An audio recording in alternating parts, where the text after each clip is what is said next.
সোমবার বাঙালি নববর্ষের প্রথম দিন পহেলা বৈশাখ। ১৪২৫ সাল পেরিয়ে ১৪২৬ সাল পড়তেই বাঙালিদের বিভিন্ন মেজাজে দেখা যায় এই দিনে। সোমবার বসিরহাট লোকসভা কেন্দ্রের তৃণমূল কংগ্রেস প্রার্থী অভিনেত্রী নুসরাত জাহান বসিরহাট উত্তর বিধানসভায় পরপর ৩টি জনসভা করলেন। তিনি প্রথমে মালিতাপুর স্টেশনের ময়দান, তারপর আকিপুর হাইস্কুল মাঠ এবং সন্ধ্যায় স্বরূপনগর বাজারে জনগণের জনস্রোতে ভেসে গেলেন তিনি। স্বরূপনগর জনসভায় জনগণের ভিড় দেখে অভিনেত্রী বলেন, আমি মনে করি খুবই খুশি হয়েছি। আমি বুঝে গেছি আপনারা মামাটি মানুষের পাশে আছেন।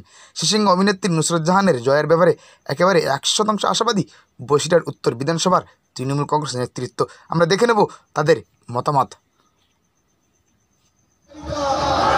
সাম্প্রদায়িক স্তরের রাজনীতিকে, মিথ্যার বেসাচির রাজনীতিকে, আজকে দুর্নীতির মোদীর সরকারকে উৎখাত করার জন্য আমাদের দিদির পাশে থাকতে হবে। নুসরাত জাহান মমতা বন্দ্যোপাধ্যায়ের প্রতীক, মমতা বন্দ্যোপাধ্যায়ের আশীর্বাদ। নুসরাত জাহান মহাশয়া ঝোড়া ফুল চিহ্ন ১৯ তারিখ সবাই জয়ের জন্য কতটা আশাবাদী আছেন? জয় তো নিশ্চিত। জয়ের ব্যাপারে কোনো অসুবিধে কোনো কারণ নেই। আর আমাদের এখানে অন্য দল নেই। কিন্তু অন্য দল নেই আপনি বলছেন, কিন্তু এখানে কিন্তু তৃণমূল কংগ্রেসকে হারিয়ে ৪৯২ ভোটে কিন্তু সিপিএম জিতে আছে। কি বলবেন আপনি, কীভাবে জিতবেন?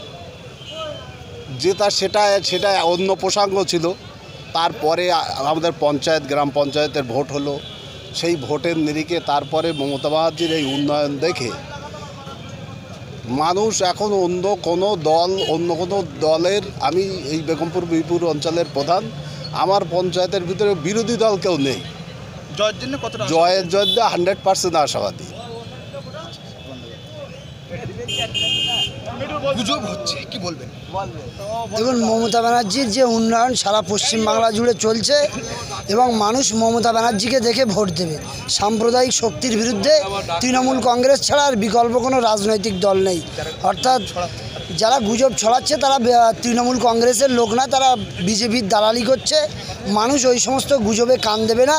মানুষ মমতা ব্যানার্জির উন্নয়ন দেখবে এবং দিল্লির যে সাম্প্রদায়িক শক্তি, যারা সাম্প্রদায়িক রাজনীতি করছে, তাদের বিরুদ্ধে মানুষ তৃণমূল কংগ্রেস ছাড়া পশ্চিমবাংলায় আর বিকল্প কোনো দল নেই। জয়ের জন্য কতটা আশাবাদী? জয়ের জন্য আমরা 100% আশাবাদী। কিন্তু মানুষের একটা ক্ষোভ ছিল নুসরাত জাহানকে নিয়ে, কি বলবেন? না, মানুষের তো কোনো ক্ষোভ নেই। কিছু বিরোধী লোকজন তারা বিভিন্নভাবে চায়ের দোকানে এসব ওঠাচ্ছিল, সেটা আরএসএস, কংগ্রেস, বিশেষ করে আরএসএসের সহযোগিতায় তারা এইসব কাজগুলো করছে। মানুষ এখন উৎফুল্ল। স্বরূপনগরে আমরা যে মিটিংটা করলাম, আমরা মাত্র বলেছেন বহিরাগত, উনি ভূমিপুত্র, কি বলবেন? না, এখানে তো ভূমিপুত্র বাংলার মানবিক মুখ্যমন্ত্রী মমতা বন্দ্যোপাধ্যায়। আমরা তার মুখটা দেখেই ভোট দেই। মানুষ তার উন্নয়ন দেখে ভোট দেয়। এখন ভূমিপুত্র কী বললো না বললো তো ঠিক না। ওনাকে